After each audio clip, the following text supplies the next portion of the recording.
la posibilidad de que un paciente desarrolle hipertensión arterial es completamente independiente, no está relacionado con la probabilidad que otro paciente desarrolle. Pero en el caso que uno hace muestras de parejas, esos no es verdad, y las muestras son correlacionadas, porque si una pareja generalmente comparte los mismos tipos de dieta en algunos casos, por ejemplo, a fin de semana, a la noche cuando comen juntos, entonces hay una cierta relación entre que si la primera persona tiene hipertensión, la segunda persona va a tener más posibilidad de tener correlación, o por ejemplo, si uno fuma y los dos están expuestos al tabaco, etcétera, etcétera, etcétera. Entonces, en este caso, las muestras no son independientes y eso hay que incluirlo en el análisis de los datos. Dejen que les dé un ejemplo. Por ejemplo, imagínense que están haciendo un estudio para investigar si una crema con esteroides tiene un efecto en pacientes con dermatitis atópica. Y lo que hacen es, incluyen pacientes con lesiones bilaterales en ambos lados del cuerpo y lo que randomizan es el brazo del paciente. Entonces, en un brazo le van a poner la crema, en el otro le van a poner placebo y van a ver una semana después cuál es el grado de inflamación que tiene, de dermatitis que tienen en un brazo que recibió la crema versus el otro. ¿Okay? Y lo que se randomiza es, le pongo a un paciente la crema del brazo derecho o la crema del brazo izquierdo. En este caso, ustedes tendrían un muestreo con una base de datos con esta estructura. El participante 1 tengo dos medidas, una del brazo izquierdo, otra del brazo derecho, en uno se da la crema, en otro no, y mido el grado de dermatitis, y así para muchos pacientes. ¿Okay? Entonces, este sería el tipo de base de datos que se crearía en este estudio. Entonces, la pregunta es, y yo quería hacer un poll, pero no logramos con la doctora Noriega lograr ponerlo acá en el Zoom, ¿no? A ver si acá la tengo o no, sigo sin tener. Entonces, pero traten de contestar esta pregunta ustedes mismos, para sí mismos, y después yo les muestro la cosa. Entonces, en esta situación dirían que las observaciones son independientes, que las observaciones son correlacionadas, que las observaciones son independientes únicamente si no son tomadas al mismo tiempo, o que no se puede determinar si las variaciones son independientes o no, únicamente basado en esta descripción del diseño. Entonces, piensen un segundo. Ok, en este caso, la respuesta correcta sería que las observaciones son correlacionadas. Porque si una persona, por ejemplo, va a tener una predisposición a que la dermatitis se mejore, se va a mejorar los dos brazos al mismo tiempo, y entonces la probabilidad de que un brazo mejore está correlacionada con que el otro. Por ejemplo, en este caso sería que cada persona, lo que se llama una estructura jerárquica de datos, en que cada persona tenemos la persona 1, la persona 2, o el participante 1, 2, el participante N en la muestra, y en cada persona tenemos dos muestras, una en el brazo derecho y una en el brazo izquierdo. Estas dos observaciones en cada paciente son correlacionadas, no son independientes, mientras que las observaciones entre dos pacientes son independientes. Pero dado que hay correlación entre las observaciones, estos datos se tienen que analizar con un estudio que incorpore el factor de que los datos están correlacionados.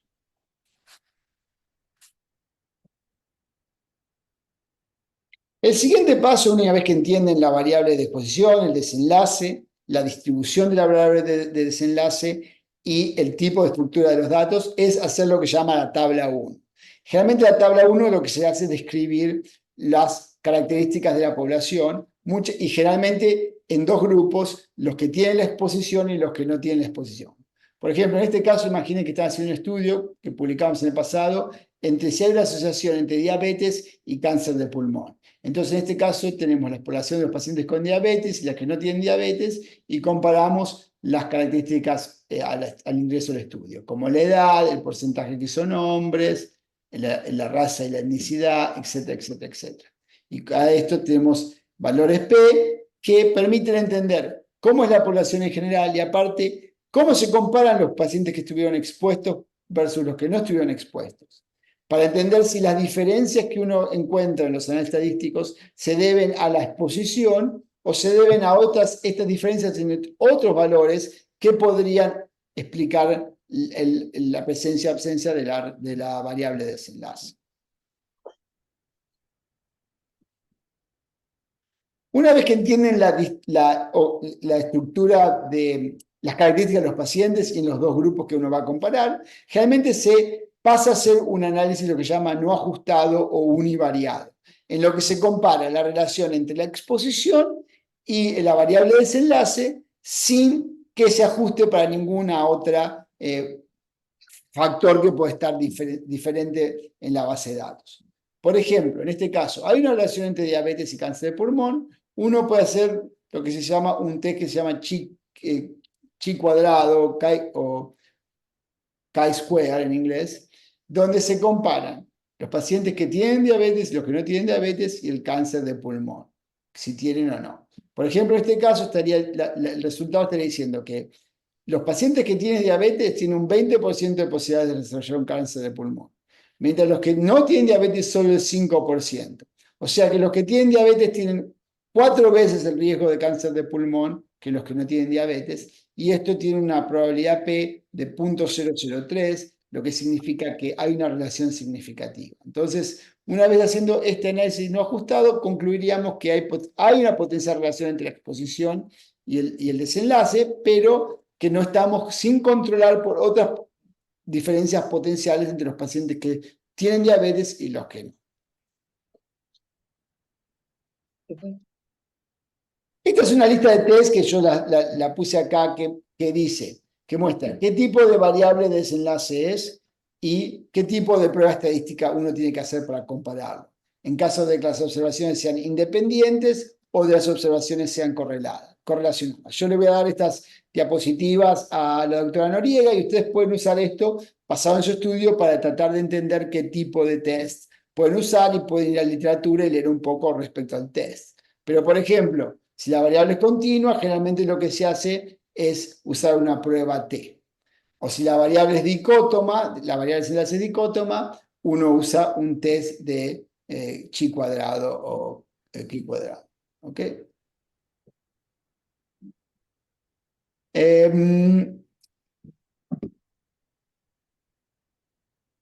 La siguiente paso, una vez que uno concluyó el análisis univariado, es hacer lo que llamamos análisis estratificados, que es evaluar este mismo test, pero en subgrupos de la población. Eso es importante y permite establecer la relación entre las variables la variable desenlace con respecto a la exposición en distintos grupos de pacientes para entender cómo tenemos que construir los modelos multivariados. Por ejemplo, en este caso podemos ver que, como dije, yo mostré antes que en el cohorte completo, en toda la población, lo que vimos es que los pacientes que tienen diabetes tienen 20% de riesgo de cáncer de pulmón, perdón, mientras que los pacientes que no tienen diabetes tienen 5% de riesgo de cáncer de pulmón. Lo que diría que los pacientes con diabetes tienen 4 veces el riesgo de cáncer de pulmón que los que no. Pero imagínense que después hacen estudios y dividen la población entre fumadores y no fumadores, porque obviamente ser fumador es un factor muy importante del desarrollo de cáncer de pulmón. Imaginen que cuando solo se limitan a los pacientes que son fumadores, los pacientes que tienen diabetes y los que no tienen diabetes tienen el mismo riesgo de cáncer de pulmón. Y el riesgo relativo de cáncer de pulmón es 1, no es diferente. Y entre los no fumadores, ahora excluimos todos los fumadores y analizamos solamente los no fumadores, de vuelta, el riesgo es mucho menor, pero el riesgo es el mismo tanto en los pacientes que tienen diabetes como en los pacientes que no tienen diabetes. Entonces acá vemos una gran diferencia. Cuando evaluamos el cohorte entero, parece haber una asociación muy fuerte entre diabetes y cáncer de pulmón. Pero cuando estratificamos la muestra entre los fumadores solamente o los no fumadores solamente, o sea, hacemos este test de chi cuadrado en un grupo primero solamente y en el otro grupo, vemos que no hay ninguna relación entre la diabetes y el cáncer de pulmón. Entonces, ¿qué está pasando acá? Que esto no está pasando muestra que hay una interacción entre las variables, ¿no? Entonces, otra pregunta para ustedes, para que la piensen un segundo y después la Creo compartan. que pude resolverlo, Juan. Déjame intentarlo. A ver, Dale. vamos a ver. Si alguien quiere hablar y decir lo que opinan, por favor. Oh, mira vos, aquí está.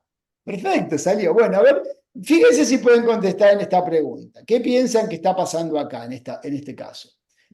la diabetes y el tabaquismo están independientemente relacionados con el riesgo de cáncer de pulmón. El tabaquismo no está relacionado con el cáncer de pulmón. El tabaquismo es un confundidor total de la relación entre diabetes y el riesgo de cáncer de pulmón, o ninguna de las dos variables están asociadas con el riesgo de cáncer de pulmón. A ver, elijan sus... Pues contesten en Zoom, por favor. Por ahora tenemos un voto. Es anónimo, así que por favor contesten. Nadie sabe lo que nadie contesta. Sí, exacto. No tengo datos de nombres acá. Exacto, es todo anónimo.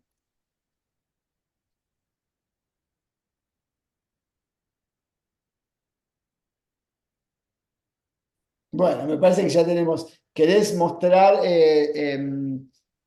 ¿Ustedes pueden ver los resultados en el Zoom? ¿O querés compartir los resultados? Creo que hay que hacer end poll, share result. Acá está, muy bien. Ajá. Pueden ver los resultados. Entonces, la mayoría dijo que la respuesta 1, que diabetes y el tabaquismo están independientemente relacionados con cáncer de pulmón. Alguna gente dijo que el tabaquismo no está relacionado y varios también contestaron que ninguna de las dos variables está asociada. Bueno, en realidad lo que está pasando acá es lo que uno llama lo que llama que el tabaquismo es un confundidor total en la relación entre diabetes y cáncer del pulmón, que era la respuesta C. ¿Qué es lo que está pasando acá? Fíjense. Imagínense que estamos estudiando la relación entre diabetes y cáncer de pulmón, ¿no? Y cuando hacemos este análisis solamente ignoramos el tabaquismo, acá hay una relación de 4 veces mayor. El tema que está pasando es que tabaquismo es lo que llamamos un confundidor. Tabaquismo es un factor que está relacionado con diabetes. Por ejemplo, imagínense que todos los pacientes con diabetes tienden a fumar mucho más que los que no tienen diabetes. Y el tabaquismo está relacionado con cáncer de pulmón. Entonces, la relación entre diabetes y cáncer de pulmón, para el otro lado, está totalmente mediada por el tabaquismo.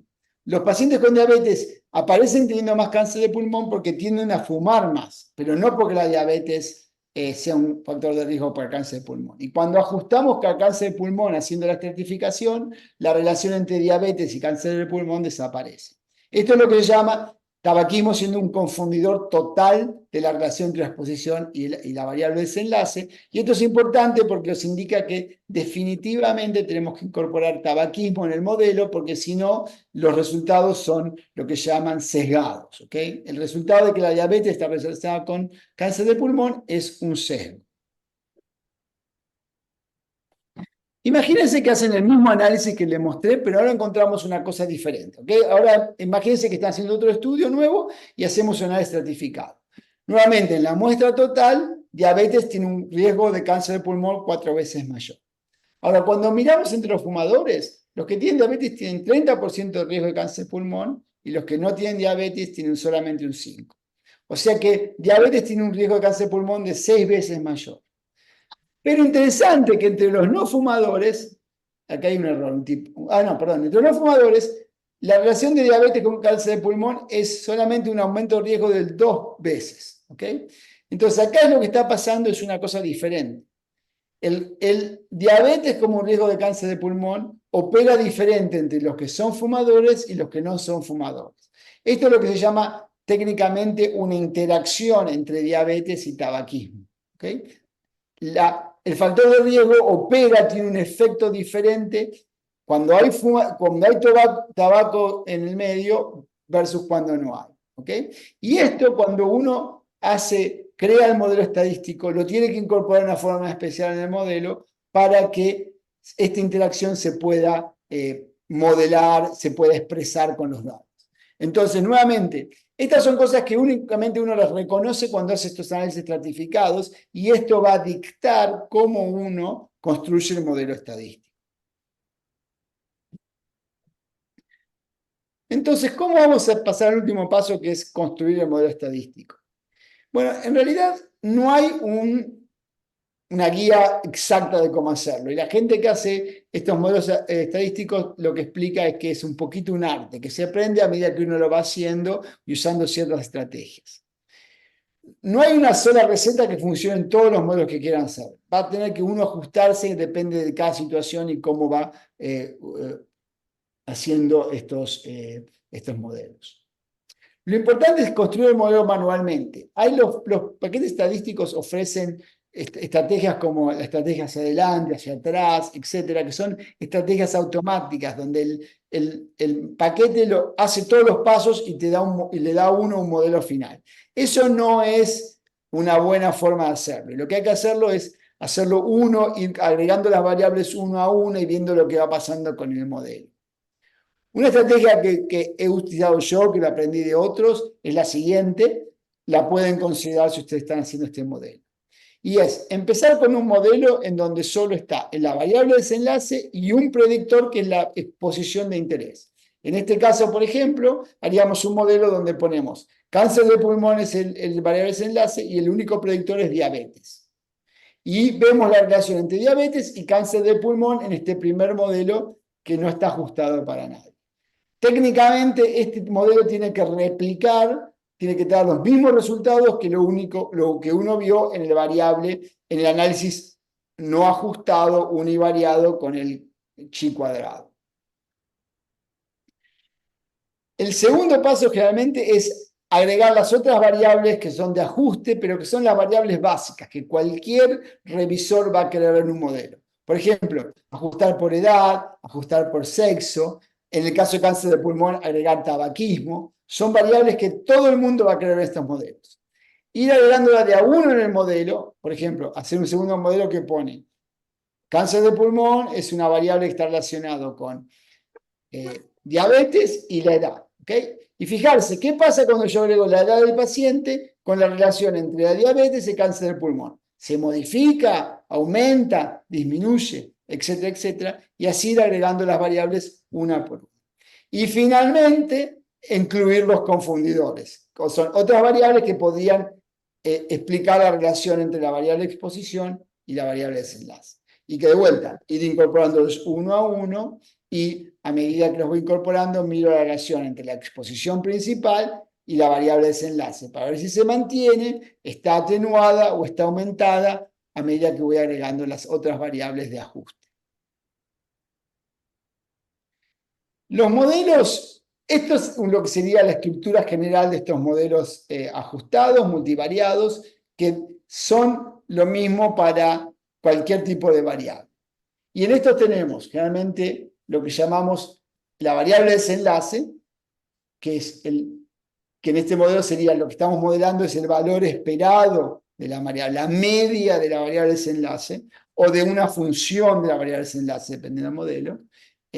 ¿Cómo está relacionada? Y pongo esto porque no es exactamente igual, pero hay una relación funcional, depende, estamos diciendo que somos los que dicen que el valor de la variable de desenlace, por ejemplo, en este caso la presión, por ejemplo, podría ser la presión arterial, depende, está asociado de ciertas variables, como sea x1, x2, xn, que serían los predictores, las variables predictoras. Entonces llamamos esto la variable dependiente y todas las otras variables, las variables que son predictores. Por ejemplo, x1 podría ser la edad, x2 podría ser el sexo, etcétera, etcétera.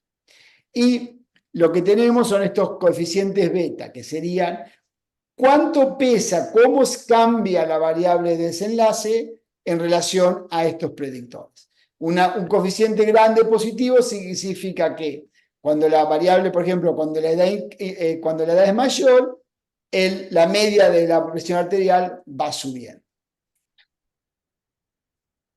Esto de vuelta es una lista para que ustedes la tengan, de ejemplos de tipos de modelos que se hay que usar dependiendo en qué tipo de variable de desenlace uno tiene y la distribución de esa variable de desenlace. De vuelta, esto lo puse acá como una guía para que cuando ustedes hagan sus estudios puedan volver a esta presentación o puedan pedir a la doctora Noriega las diapositivas. Pueden fijarse qué tipo de modelo tienen que usar. Por ejemplo, uno de los más comunes, si la variable es continua y sigue una distribución normal, usar lo que se llama la regresión lineal. O si una variable es dicótoma, por ejemplo, tuvo infarto o no tuvo infarto, usar que sigue una distribución binomial, usar lo que llamamos una regresión logística. Y estos son para variables de intervalo o de mortalidad. Aparece que acá ha llegado al final, pero en realidad sigue habiendo pasos. Una vez que tienen todas las variables en el modelo, hay que estar seguro que las suposiciones que uno usa, por ejemplo, con respecto a la distribución de los datos, se cumplen en el modelo y hay test que uno puede hacer para eso. Evaluar lo que llaman los residuos del modelo. Evaluar cómo ese modelo se ajusta a los datos, lo que se llama el fit del modelo. Y evaluar si hay colinearidad, si algunas variables están muy relacionadas entre sí mismos, porque eso puede traer problemas en la estabilidad del modelo. Estas son cosas que las pueden consultar con alguien que sabe estadística, pero son cosas que uno tiene que chequear una vez que terminó de crear el modelo. Entonces, en conclusión, el análisis estadístico es una serie de pasos que tienen que hacer, digamos, uno a uno para entender cómo están los datos y entender cuáles son los resultados. Primero, identificar la variable de exposición, la variable de desenlace y cuáles son los confundidores. Después, evaluar la distribución de la variable de desenlace, porque eso va a guiar el tipo de modelo. Tratar de entender la estructura de las observaciones, si son independientes o son correlacionadas.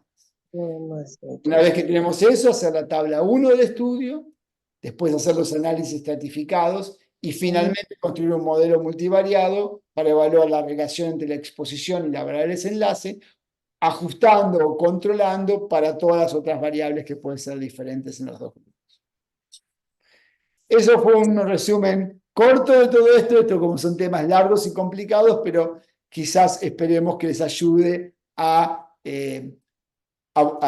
hacer estos análisis una vez que hayan recolectado los datos. Por favor, díganme si tienen alguna pregunta para hacer.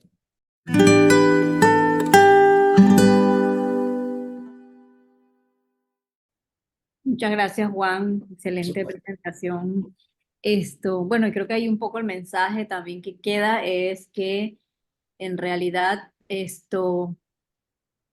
muchas de estas cosas deben evaluarse desde el momento en que estamos haciendo el protocolo y no cuando ya recolectamos datos. Por ejemplo, el tema de las variables, los confundidores, etcétera, etcétera, son cosas que hay que verlas durante el protocolo, porque a veces cometemos el error, sobre todo cuando hacemos trabajos de graduación, por ahí o algo, de recoger datos y luego voy a ver qué hago con ellos, ¿no? Entonces, el chiste es que tengamos un protocolo pues bien establecido desde el inicio y que estas variables se puedan detectar tempranamente, cosa que al momento que llegas al análisis pues sea mucho más simple.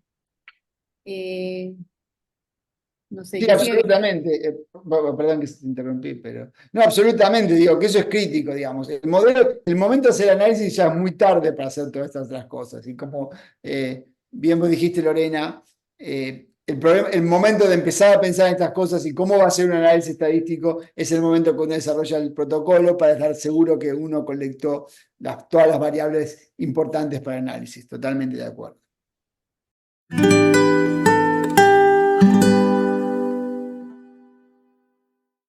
Una pregunta, Juan.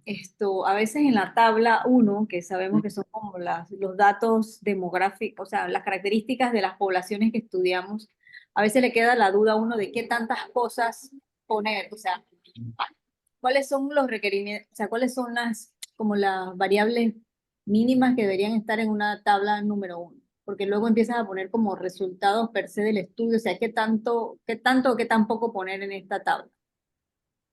Sí, buena pregunta también. Yo, digamos, de vuelta, no hay una regla universal, pero en general yo diría, las variables básicas que cualquier revisor quiere ver, o que ustedes, si están leyendo este artículo, quisieran saber, tienen que estar esas. Por ejemplo, la edad, el sexo, las descripciones socioeconómicas de la población, si eso es importante, comorbilidades, por ejemplo, el caso del cáncer de pulmón, tabaquismo, etcétera, etcétera. Son variables que son tan básicas que todo el mundo los quiere ver porque describen la población.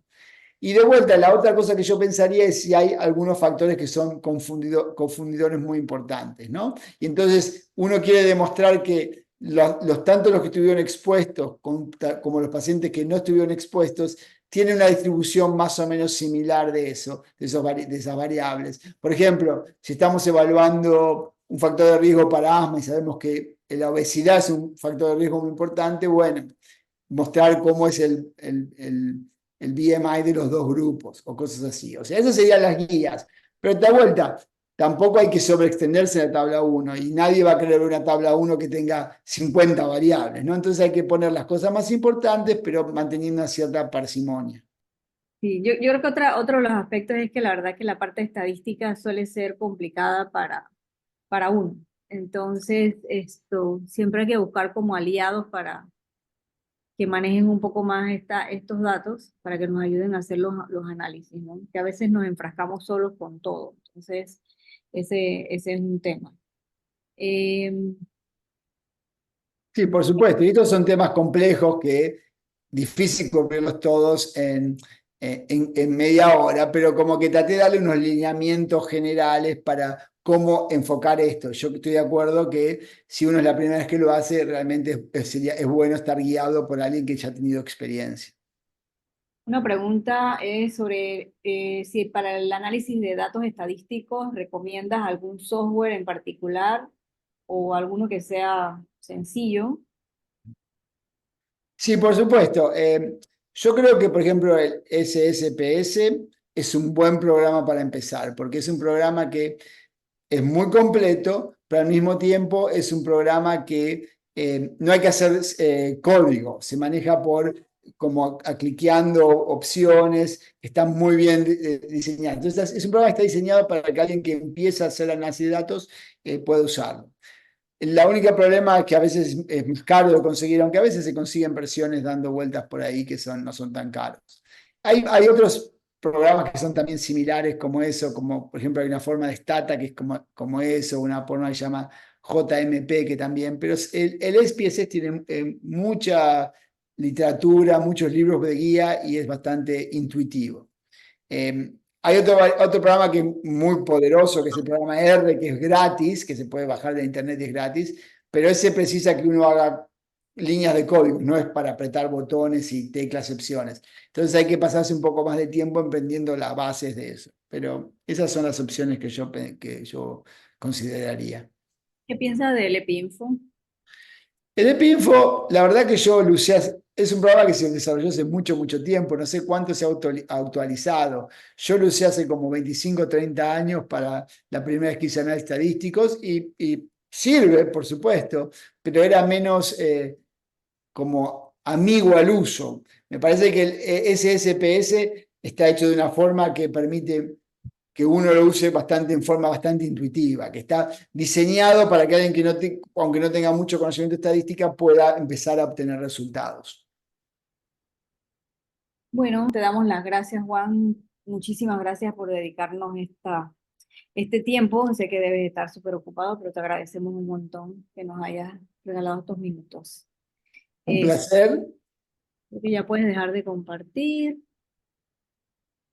Bueno, muchas gracias por invitarme y bueno, mucha suerte con los estudios para todos. Vale, gracias. Hasta luego. Hasta luego.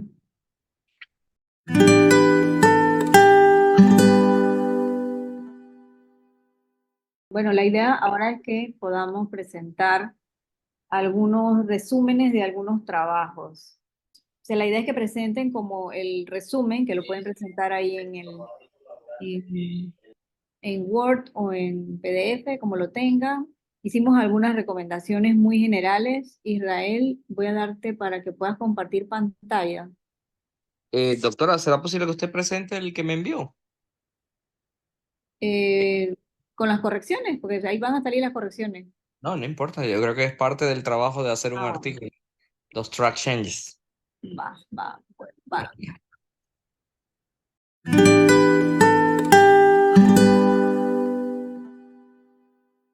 Sí, de hecho había algunos comentarios que por ser un artículo de revisión no se pudiesen precisar, como por ejemplo las comunidades indígenas de Panamá, porque es un artículo de revisión.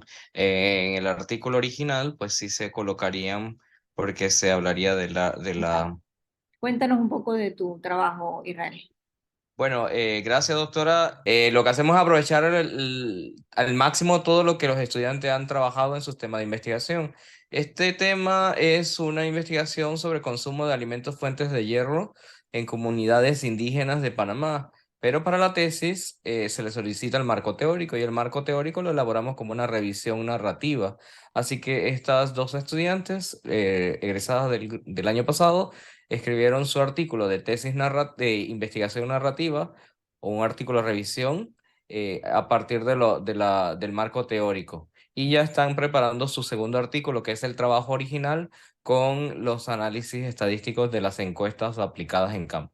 En este caso, como es una revisión narrativa, pues tratamos de abordar la importancia de la prevención de la anemia en mujeres de edad fértil de 15 a 49 años de edad en contexto indígena, partiendo del hecho de que es un problema de salud pública a nivel global y que aún es más grave en contexto indígenas y que no existen intervenciones diferenciadas por estas variables, ¿no? Proyectos o programas de prevención de anemia en mujeres de edad fértil de áreas indígenas. Entonces, de eso se trata el artículo y de nuevo es aprovechar al máximo todo lo que los estudiantes han investigado en su tesis y sacar por lo menos 2 o 3 artículos de cada trabajo de investigación.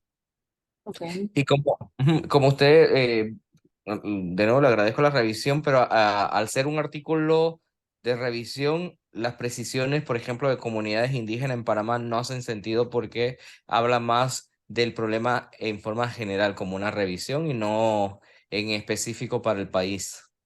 Sí, bueno, una de las cosas que nos mencionaron algunos de los profesores que tuvieron con nosotros era que el título tenía que ser una cosa como bien atractiva. Eso. Entonces, ahí habíamos sugerido como, o sea, como tratar de hacer algo como que fuese, que llamara un poco la atención, más la atención, pues. Ujú. Ahí por ahí Sí, sugerimos nosotros, por ejemplo, que pusieran como anemia en mujeres indígenas en edad fértil, un problema nutricional prioritario, por ejemplo. eh, exacto. Esa era como una sugerencia. Lo de la otra cosa que te comentaba era sobre el tema de los contextos indígenas. Era más bien como introducción, porque hay países que no tienen, por ejemplo, poblaciones indígenas. Nosotros sí tenemos. Entonces, obviamente esta revisión, según lo que yo percibí, era que la hacían porque es una cuestión importante y evidentemente pudiera tener un impacto en nuestro entorno. Entonces, creo que por ahí era la idea que se pudiera mencionar en forma general, bueno, que en Panamá hay cierta cantidad de poblaciones indígenas, la cantidad que tenemos, etcétera, etcétera, y por eso consideramos que este pudiese ser también un problema para nosotros. A nivel global encontramos esto, esto y esto. Esa era como la idea. No sé si el doctor Cuero, que está por ahí, tiene alguna opinión al respecto. Así era como lo estaba visualizando, pero bueno, como es revisión, también es válido lo que menciona. Sí, pero bueno, se puede conectar como con ejemplos, ¿no? Por ejemplo, en Guatemala, en Centroamérica, el número de etnias que existen, desde México hasta Panamá hay población indígena, y en el cono sur, con excepción de Uruguay, el resto de los países todos tienen población indígena. Entonces, No sí, sé si un quieres problema. leer ahí el resumen, léete el resumen para que. Ok.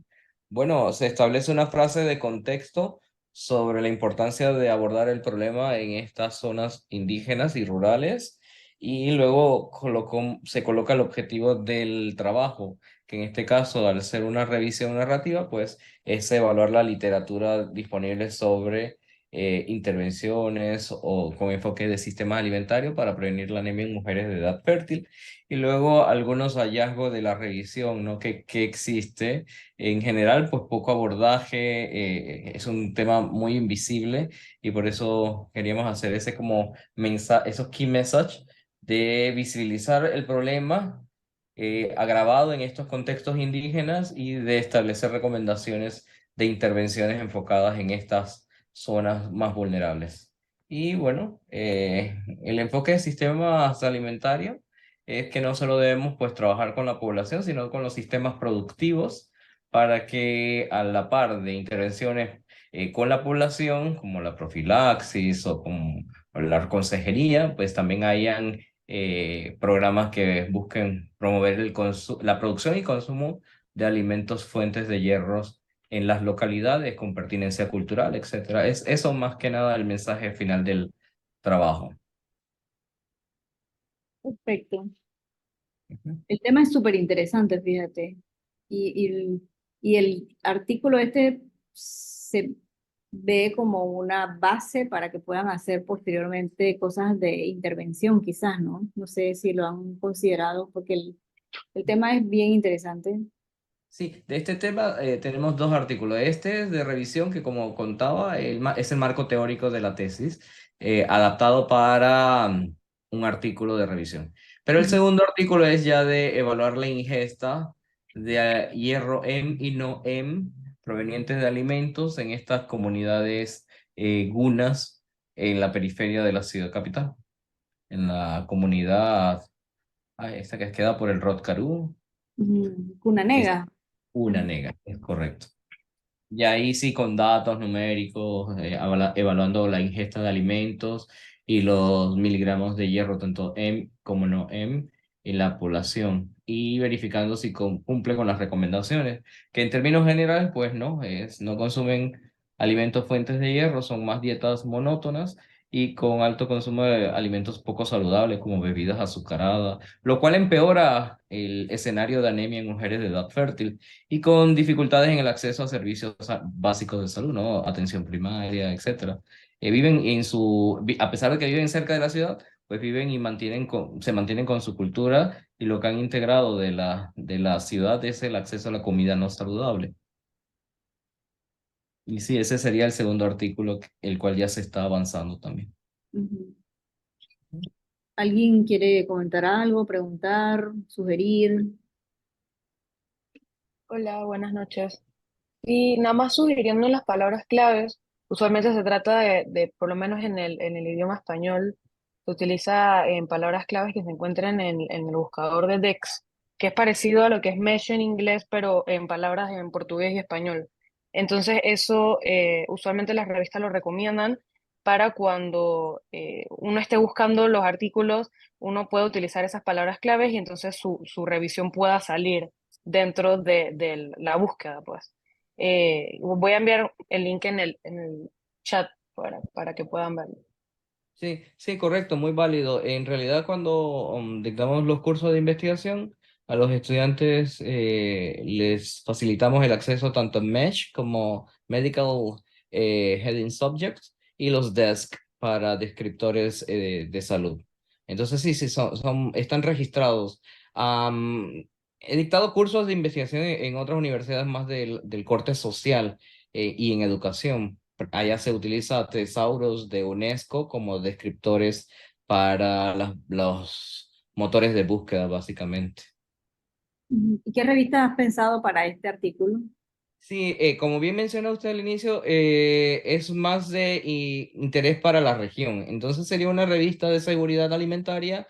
Había visto la revista Población de Costa Rica, de la Universidad de Costa Rica, que publica artículos en el ámbito de la seguridad alimentaria y la nutrición, y publica en español. El otro artículo, como es todo comunidades rurales, Rural Public Health, que es un journal en inglés, al cual pues ya hemos enviado otros artículos y nos ha ido bastante bien. Súper, súper interesante. Y bueno, nosotros tenemos poblaciones indígenas que viven en diferentes contextos realmente. Por ejemplo, los gunas viven en un área muy particular, más al nivel del mar, en playa, pero tenemos comunidades, por ejemplo, los nobes que viven en zonas montañosas. Ujú. Entonces sería súper interesante, y que son terrenos, esas zonas de los nobes son terrenos muy fértiles para cultivos. Entonces sería súper interesante. Sí, Bueno, sale. gracias. ¿Alguna otra comentario, perdón? Sí. Sí, comentar nada más eso último que usted decía, sí salen muchos más temas. De hecho, estamos interesados con el nuevo grupo de tesistas de trabajar bioeconomía y soluciones basadas en la naturaleza que apunten al triple nexo entre cambio climático, biodiversidad y malnutrición en contextos campesinos, porque ellos tienen sus propios sistemas productivos y que algunos pueden tener menor impacto en los recursos naturales o más sostenible, etcétera. Es un ámbito de trabajo bien interesante y Panamá ofrece todas esas posibilidades por los distintos contextos que tenemos en el país.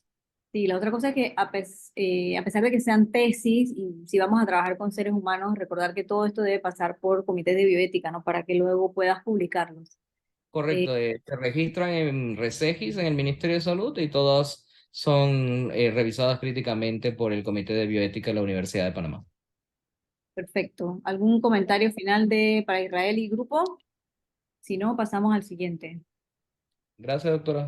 Gracias a ti.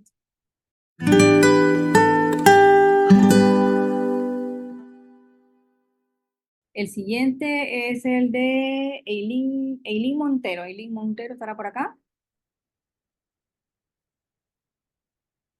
Eileen no la veo aquí. Y el otro era de Diana Rodríguez. Diana, si está, ¿quieres presentar lo tuyo, Diana? Hola, buenas noches. Voy a compartir. Ok, buenas noches a todos.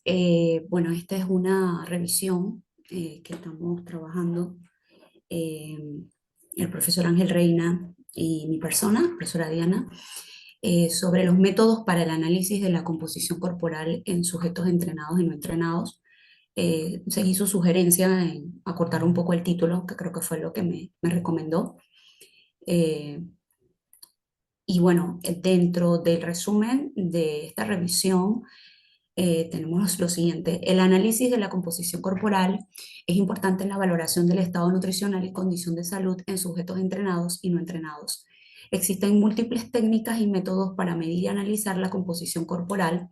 Sin embargo, las más utilizadas tanto a nivel de investigación como en la clínica son la impedancia eléctrica, que se fundamenta en la resistencia de las células, tejidos o líquidos corporales al paso de una corriente eléctrica, la hidrometría, que es utilizada para medir el agua corporal total y se basa en la fluidez de isótopos de deuterio presentes en los fluidos corporales como saliva, sangre y orina, la densitometría y absorciometría dual por rayos X, que son las técnicas de mayor precisión para medir y analizar la composición corporal, los pliegues cutáneos, que es la de mayor precisión en la medición del porcentaje de grasa corporal, y la más utilizada en atletas o deportistas es la antropometría, que mide las dimensiones corporales como talla, peso, perímetro y circunferencias relacionadas con el riesgo de enfermedades crónico-degenerativas.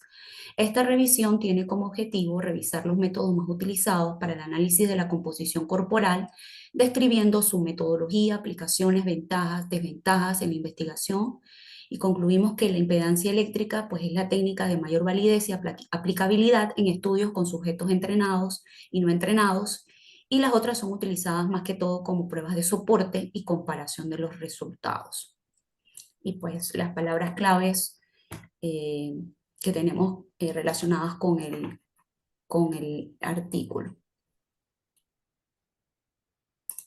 Perfecto. ¿Algún comentario? ¿En qué revista consideraron enviar el manuscrito? Por ahora estábamos pensando bueno, ya le habíamos consultado a los de la revista médica de la facultad, de los estudiantes. Ujú. Es más, por eso es que las letras se ven grandotas, porque ellos piden un tamaño de letra, creo Sí. que tamaño 18. Al principio yo pensé que era demasiado exagerado, pero bueno, esas son las indicaciones que ellos nos piden en cuanto al tamaño del título, de las letras del texto y los... tenemos que hacerla, bueno, ahí vi también que usted me hizo la sugerencia de quitar algunas cosas de la introducción para que no se hiciera tan larga y Sí, eso te iba a poderlas... preguntar, que la introducción la veo como súper extensa, tiene mucha información que de repente puedes utilizar posteriormente en la discusión, Ajá, eh, o en la conclusión también, en la ¿verdad? Creo que... conclusión, ajá, exacto, porque si no se te hace como muy largo la introducción, Vale, ok. ajá. Sí, ella estaba haciendo los ajustes para, al final, pues yo no sé si después del curso uno le puede mandar a usted ya más o menos como con los ajustes que usted y las sugerencias que nos dio, cómo quedaría, o simplemente con lo que le mandamos ya era suficiente para cumplir con el requisito pues también del Sí, bueno, acá seminario. era básicamente como el requisito. Yo creo que vale la pena que lo mandes directo ya a la revista y ellos hacen solicitudes de revisores externos Ok, como para que ya trabajen en lo que va, en un documento más hacia la publicación, pues. ok, Creo que sería como el paso. Igual cualquier cosa, siempre que te hacen algunas recomendaciones, si hay algo que podemos apoyar, pues con mucho gusto.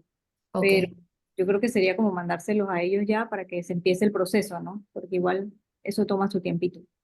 Sí, Algo creo que- que, creo ajá, que ellos, creo que ellos cuando explicaron aquí en el curso hay que registrarse y todo eso y seguir una serie de pasos para poder enviar el manuscrito. Ujú. Sí, en realidad es un registro sencillo Ujú. y luego vas completando los campos que ellos te van pidiendo, pues. Entonces, ahí eso tiene un número de palabras totales que tendrías que ver y que por eso te comentaba un poco el tema de la extensión de la introducción. Pero súper, ¿alguien más quiere hacer algún comentario? Bueno, muchas gracias. Gracias Creo a que, usted. creo que el siguiente sería, si no está Eileen Montero por acá, sería el grupo de David y Paula. Chicos, ¿quién va a presentar? ¿Cómo lo van a presentar?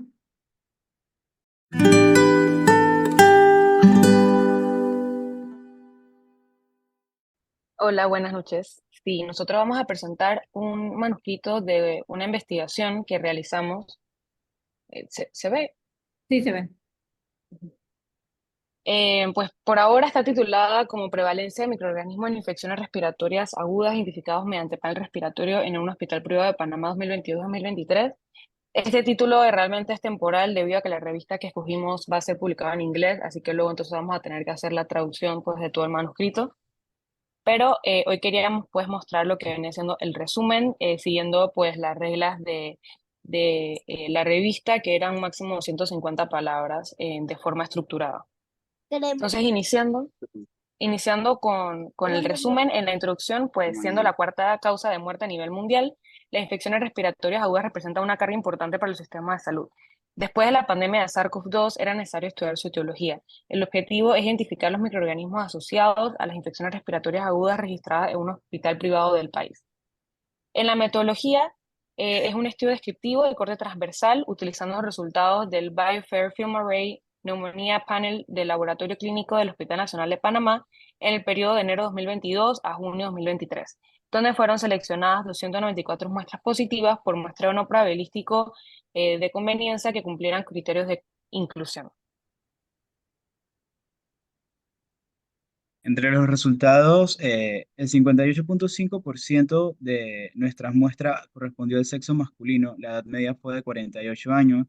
Los grupos etarios con mayor porcentaje fueron los menores de 5 años, con un 39.1%, y los mayores de 60 años, con un 20.7%. La mayoría de las muestras fueron tomadas mediante hisopado nasofaringio en un 78.9% de los casos, y los agentes más frecuentemente identificados fueron el rinovirus enterovirus humano con un 30.6%, seguido de parainfluenza con un 12.6%, adenovirus con un 12.3%, virus sincitial respiratorio en un 10.9%, SARS-CoV-2 con un 10.5% e influenza A en un 10.2%. Como conclusión, la mayoría de las infecciones se dieron en los extremos de los grupos de edad, lo que sugiere que estos pueden ser los grupos más vulnerables y llegan casos más severos al hospital. Los hallazgos de este estudio enfatizan en la importancia de las medidas de prevención para reducir la transmisión de las infecciones respiratorias. Las palabras clave por el momento fueron escogidas basadas en nuestro título y los descriptores en ciencias de la salud en español. Posteriormente, en el resumen de inglés se escogerán palabras según MESH, y en este caso fueron epidemiología, infecciones del sistema respiratorio, reacción en cadena de la polimerasa multiplex, SARS-CoV-2 y rinovirus. Bueno, muchas gracias, chicos. No sé si Jessica está en condiciones de poder hacer un comentario o si el doctor Cuero pudiera hacer algún comentario al respecto. Buenas noches.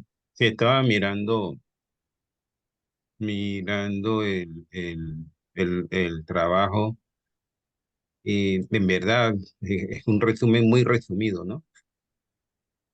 Y entiendo que esto es por la cantidad de palabras que está pidiendo la revista, pero no capto muy bien y creo que debería resaltar un poco más la parte de los resultados. Entonces, al no conocer el objetivo del trabajo, que es lo otro que no aparece allí anotado, pues no puedo valorar la conclusión. Pues no tengo con qué medir lo que escribieron allí en la conclusión. Entonces, sugiero que, pues, que en la metodología escriban En pocas palabras, ¿cuál es el objetivo del trabajo, ¿no? Es lo que podría aportar. Paula, La, Sí, aquí en la introducción al final pusimos lo que es el objetivo de la investigación realmente, que era identificar los microorganismos asociados a las infecciones respiratorias agudas en un hospital privado del país, porque realmente pues no abarca lo que es a nivel nacional. Y sí, la doctora Candanedo, que nosotros revisamos en el documento y sí revisamos el término de prevalencia y ya el manuscrito ha sido cambiado a toda frecuencia porque estábamos de acuerdo con su recomendación. y sí, respecto a las secciones, más que todo es que es la estructura de resumen que propone la revista, introducción, metodología, resultados y conclusión. Y bueno, una revisión exhaustiva realmente de los artículos originales que tenían. Los objetivos se suelen incluir en la parte final de la introducción como requisito y lo tienen así el 90% de los artículos publicados en Archivos de Economólogos. Israel, ¿querías comentar algo? Sí, yo tenía dos comentarios, sí, justamente el primero ya lo contestó la colega, al no ser un estudio representativo y no ser datos nacionales, pues prevalencia creo que no es, proporción o caracterización tal vez. Lo segundo, que es un estudio meramente descriptivo, entonces para las revistas, sobre todo las revistas de alto impacto, estudios descriptivos no son tan atractivos. Quizás si pudiesen hacer modelamiento para determinar factores relacionados a determinados microorganismos, pudiera ser hacerlo más interesante para una revista y que no quede únicamente como el microorganismo A tanta persona, el microorganismo B tanta persona. Eso es completamente descriptivo y no resultan ser tan atractivos. De hecho, cuando hemos trabajado con artículos descriptivos, nos mandan así ese comentario y no les gusta mucho, pues. Pero como tienen la base de datos, tienen datos sociodemográficos, pudieran hacer modelamiento e intentar explicar por qué se da determinado patógeno en determinada condición. Cambio. Quizás ayudaría a poner un poco en la introducción que realmente lo que se percibió con la pandemia de SARS-CoV-2 y el uso de las mascarillas fue que hubo un cambio en en los microorganismos causantes de infecciones respiratorias. Quizás habría que dejarlo más claro en la introducción para que tenga sentido de que sea un estudio descriptivo, ¿no? O sea, realmente se hizo por eso, porque se ha percibido que hubo un cambio con el uso de mascarillas en las etiologías de los gérmenes que están produciendo las infecciones respiratorias. Entonces, por ahí quizás habría que aclararlo más en la introducción, ¿será? Porque si no se percibió acá es porque no lo pusimos claramente entonces en la introducción como la motivación del estudio. Habría Sí, que... sí, muchas gracias por el comentario. Vamos a igual a evaluar la parte de las características, a ver si hay alguna forma de hacerlo un poco, agregar algo un poco más analítico. Posiblemente va a ser un poco difícil, así que sí vamos a ver bien qué se pudiera hacer. Y lo otro es cierto, en la parte de la introducción realmente lo tuvimos que acortar muchísimo por la limitante de que son muy pocas palabras porque cuando en otro momento que lo pudimos presentar en un congreso, sí, el resumen era como el doble de palabras y sí se pudo explicar ese motivo. Así que sí, habría que ver cómo se puede ajustar. introducción. Bueno, Pero ahora que ya vi el objetivo que no lo había visto en la parte de resumen, eh, verdaderamente este trabajo se queda solamente en el enunciado de los gérmenes que se encontraron en la fosa nasal, que creo que fue lo que vi por allí. Y entonces los agrupan en porcentaje y se enuncia esto allí. Pero yo les sugiero, ¿verdad? Porque para que eso se haga más interesante, es ver qué repercusión tuvo este hallazgo, porque uno puede perfectamente encontrar en la fosa nasal para influenza, por tomar uno de los que ustedes anotaron allí, pero ese virus está metido allí en la fosa nasal y no tiene ninguna repercusión clínica. Entonces, si pudieran enlazar el hallazgo con la repercusión clínica, podría entonces darle mucho más valor al trabajo para que sea publicado en una revista de impacto. Muchas gracias.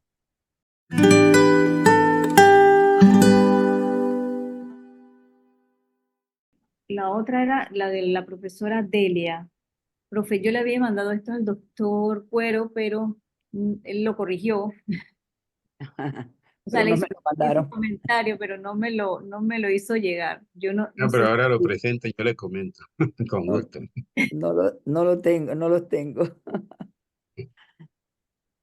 Bueno, ¿lo presento, doctor? No sé. ¿O lo presenta usted con los comentarios? doctor Cuero. Porque entendí, profe, que lo había hecho con el formato de esa revista, ¿no? Sí, lo hice con el formato. El doctor me mandó los criterios de la revista Ujú. y lo traté de hacer con ese formato. Eh, y bueno, como te había comentado, en realidad mi objetivo era poder cumplir con la tarea del curso, ¿verdad? De entregar una revisión. Y entonces, bueno, hice una revisión bibliográfica basada en, en un poco para mejorar mi enseñanza en el tema de lo que doy en fisiología.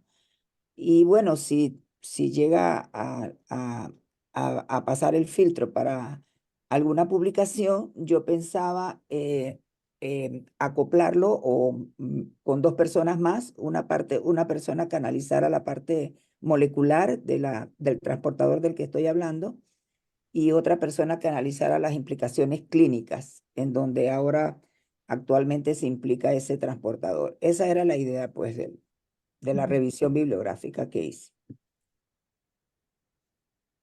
Yo lo tengo acá, lo puedo compartir si quiere, doctor. Y usted hace Ya el... lo tengo ya. Ya lo Si me da tiene. compartir, sí. Déjenme darle oportunidad para que comparta. Creo que ya tiene permiso. Ya tiene permiso para compartirlo. Profesora, ¿puede explicarlo? Y yo le hago las observaciones porque ahí están en rojo. Bueno, allí donde usted lo tiene no lo puedo, Ah, sí. ya lo puedo, ¿Lo ve? lo puede Dele, pues agrandar. yo se lo voy pasando en la medida que usted va hablando. Ajá, bueno, como explicaba, era un artículo de revisión y yo seguí pues las indicaciones que usted me mandó para la revista. El título es Las ATPasas, hidrogenión potasio renales, importantes en la homeostasis del sodio, porque eso es la pregunta que se está planteando ahora. Estas ATPasas siempre se han estado ligando, o se han establecido de que su función tiene que ver con la reabsorción de sodio en hipocalemias, pero ahora, en los últimos años, se le describe un papel también importante en la homeostasis del sodio, es decir, en la regulación de la presión arterial. Y bueno, el resumen es, allí yo puse las palabras claves, lo que usted pedían allí, la declaración de no conflicto, las palabras claves, etcétera, y la declaración de conflicto de intereses. En cuanto al resumen, no sé si usted tiene allí las correcciones o lo leo así como está allí. No, así está, así. Pues las correcciones, la única observación es que se pasaba un poco de las palabras que pide la revista. La revista pide 250, creo que el resumen lo calculé en 250. Y luego pide No es así una gran para la... cantidad, así que no hay problema. Puede Sí. hablar de su resumen. Bueno, ok. Entonces, tradicionalmente las ATPasas, hidrogenio y potasio, se asocian al intercambio de hidrogeniones y potasio, para lo cual utilizan la energía de hidrólisis del ATP. Constan de una subunidad catalítica y una subunidad reguladora. Y bueno, hablan allí de la subunidad alfa, aproximadamente 100K, y la reguladora, que es aproximadamente de 30K. En el riñón hay dos subunidades catalíticas, que son las que a nosotros me interesan en esta revisión, la HK alfa 1 y la HK alfa 2. Y hay estudios de estas dos isoformas en ratones genéticamente modificados, y justamente allí se ha encontrado que tienen importancia en la reabsorción de sodio, están ligadas a un transportador de sodio al final de la nefrona, porque estas ATPasas están localizadas en los colectores corticales hacia el final de la nefrona en las células intercalares. Entonces, para la pregunta que yo me hacía era, ¿qué función tienen estas en el desarrollo de la hipertensión? Porque esa era la parte clínica. Entonces, pues como les decía, pensábamos incluir a 2 personas más para si había posibilidades de publicarlo, doctor, en su revista, en donde entraba una persona que va a trabajar la parte molecular de la alfa 1 y alfa 2 y un clínico que va a trabajar la parte de la relación que tienen estas ATPasas con el desarrollo de hipertensión en pacientes con hipocalemias. Eso es, y bueno, después viene una introducción que también está dentro del margen de palabras que la revista pide y unas conclusiones. Eso es lo que teníamos nosotros. En este caso, pues lo que estoy presentando yo. Bueno, este eh, resumen, hay que mirar todo para abajo, para que vea que Ah, sí se la corregí, ajá, profesora, ¿no? Porque ahí están en rojo las... ok, Y le puse aquí que aquí es donde se pone la definición, definir los objetivos del trabajo, ¿no? Que eso lo tiene por ajá, allá, pero acá no lo puse. ok, Y bueno, vamos primero con la observación. Después le comento el trabajo. Y la otra observación, pues obviamente es el hecho de que nosotros pedimos que las figuras, gráficas y todo lo demás vayan después de la bibliografía, no vayan en ok, el texto del trabajo. ajá, Entonces, a ver, y lo otro creo que tenía que ver con la conclusión. De ajá, acuerdo a él o los objetivos del trabajo describe la conclusión. ok, Siguiendo el orden establecido en los objetivos del mismo. Entonces, como que hay una conclusión ok, que me parece que se antoja un poco larga, ajá, ¿verdad? Porque las conclusiones no son tan largas. Y ok, como no tenemos los objetivos definidos, entonces no podemos evaluar la conclusión. Una cosa tiene ok, que ir ligada a la otra. Ahora volviendo a, yo creo que yo no le puse más, eran estas dos, sí, ya no. Vamos un poquito para arriba, nada más que a manera de educación, porque hay algunas personas que pueden estar interesadas en publicar en la revista de la academia. sí, Eh, en esta parte, como pudo leer por allí, se pone el nombre del autor, si va solo, si no el apellido y colaboradores. Y aquí en ujú, esta parte se hace un resumen hasta donde se pueda del título, ¿no? Puede ser, por ejemplo, aquí eh, Delia Jaén, porque es un solo autor. Si viene el otro, entonces sería Jaén y colaboradores, puntos. Entonces acá se puede poner, por ejemplo, la TPASA H. Renales, ujú, que ya no cabría otra cosa porque ya es una oración completa. Y luego el título se pone en español y en inglés. Las palabras clave se ponen en español y en inglés. Eso sería la correspondencia, la declaración de interés y el resumen se pone en español y se pone en inglés a continuación también. ok, ¿Sí? Eso lo puede revisar ahí en la sí, orientación para los autores. Un comentario en sí sobre el trabajo. ajá, Ya, el trabajo me parece realmente interesante y no hay ninguna duda que bien hecho no va a tener mayor problema para ser aceptado en la revista, es por el fondo, lo que trata, que no es una cuestión que se ve todos los días. Y en esto, ya usted me acaba de decir lo que sí, que esta partecita de aquí son necesarios más estudios para caracterizar la especificidad, ¿no? De estos elementos, pues tiene que estar traducido igual a la clínica, que es lo que no está aquí, ¿no? ajá, ok, En el contexto del trabajo. Pero usted me acaba de decir que van a incluir ¿no? A otro colega y a un clínico para que le dé ese pase de Sí, revisar el tema, ¿sí? Pero ver su aplicación clínica y lo que es más importante, si usted está planteando que esto puede tener que ver con hipertensión arterial o con algún problema con el manejo del equilibrio sodio-potasio, pues entonces también tendría que darle como un sabor clínico a eso. Pero ok, recuerden que las investigaciones en salud que tienen solamente, si es solamente un artículo de revisión del tema, pues entonces habría que darle forma de revisión del tema y dejarlo allí. Pero si le agrega ese contexto, ¿no? De profundizar un poquito más en lo que están planteando y darle un sabor clínico, como le comentaba en el trabajo anterior, pues ya no quedaría solo en un sí, trabajo de revisión per se, sino que inclusive podría ser un trabajo original, ¿no?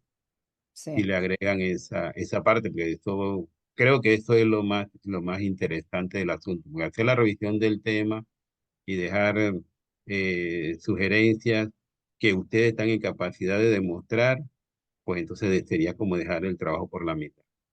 Súper, muy bien. Muchas gracias a la profe Delia y al doctor Cuero.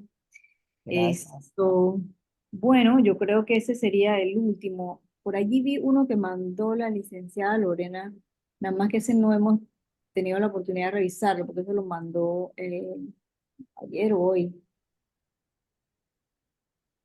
Ajá, hay una consulta por acá. ¿Dónde se puede realizar el curso de buenas prácticas clínicas? Si me pueden sugerir algún lugar, gracias. Eh, Bueno, hay varios cursos de buenas prácticas clínicas, algunos son presenciales, otros son virtuales. En la página web de Cicli, nosotros hemos puesto los links de los diferentes cursos de buenas prácticas que están ah, aprobados, digamos, que son aceptados por los comités de éticas nacionales. Voy a pasarte ese link para que puedas ahí entrar. Y habitualmente por allí se anuncian algunos cursos de buenas prácticas clínicas, de algunos del MINSA, algunos son privados, otros son de los mismos comités, organizan cursos de buenas prácticas. Doctora. ¿Aló? Sí, en la página del SNI también están publicados las diferentes opciones de cursos de buenas prácticas clínicas. Lo que sí tienen también que considerar que estos cursos vencen cada 2 años y depende del comité. Hay Ellos uno cada marcan dos y otro cada o tres. cada 2 o cada 3, correcto. Sí, bueno, igual ahí les voy a poner en el chat. Pueden entrar a la página web de Cicli, pueden entrar a la página del Comité Nacional de Bioética. Ahí hay link para que puedan hacer cursos de buenas prácticas clínicas. Suelen ser cursos un poquito largos, pero en general son válidos para los comités de bioética. Y hay también algunos presenciales que a veces se anuncian por ahí, pero en general ahorita se aceptan estos virtuales. Lorena, la, Dígame. la misma pregunta que te dijo la profesora Diana, ¿seguiría yo en contacto con el doctor Cuero entonces? Sí, profe, porque como ya Ok, yo diría que el paso es igual, como que empieza el proceso de revisión con con los comentarios que él le dio, que ya es un avance porque está ok, adelantando la revisión, y para que ya entre entonces en el proceso de revisión con la revista, ¿no? ya. Bueno, yo creo que ha sido muy bueno. Hemos terminado esta sesión y igual van a quedar grabadas allí en la página de YouTube del centro. Y bueno, la idea es que pudiésemos brindar algunas herramientas para que hagamos un poquito más de publicaciones en la facultad, tanto en pre y posgrado. eh, y bueno, tratar de servir un poquito de herramienta para ellos. Así que yo voy a estar revisando entonces a partir de ahora lo que son las listas de asistencia y bueno, de los que presentaron los trabajos en realidad serían los que tendrían como derecho a tener la certificación, ¿no? Porque era parte de los requisitos. Pero pues la información es abierta a todos, de hecho el link se los mandé siempre a todos, a todos los que se habían inscrito. Y cualquier cosa, pues estamos a la orden si los podemos ayudar o si no para canalizarlo con alguien con mayor experiencia en este o en otros temas. Bueno, muchísimas gracias a todos por participar. Muchas gracias, excelente.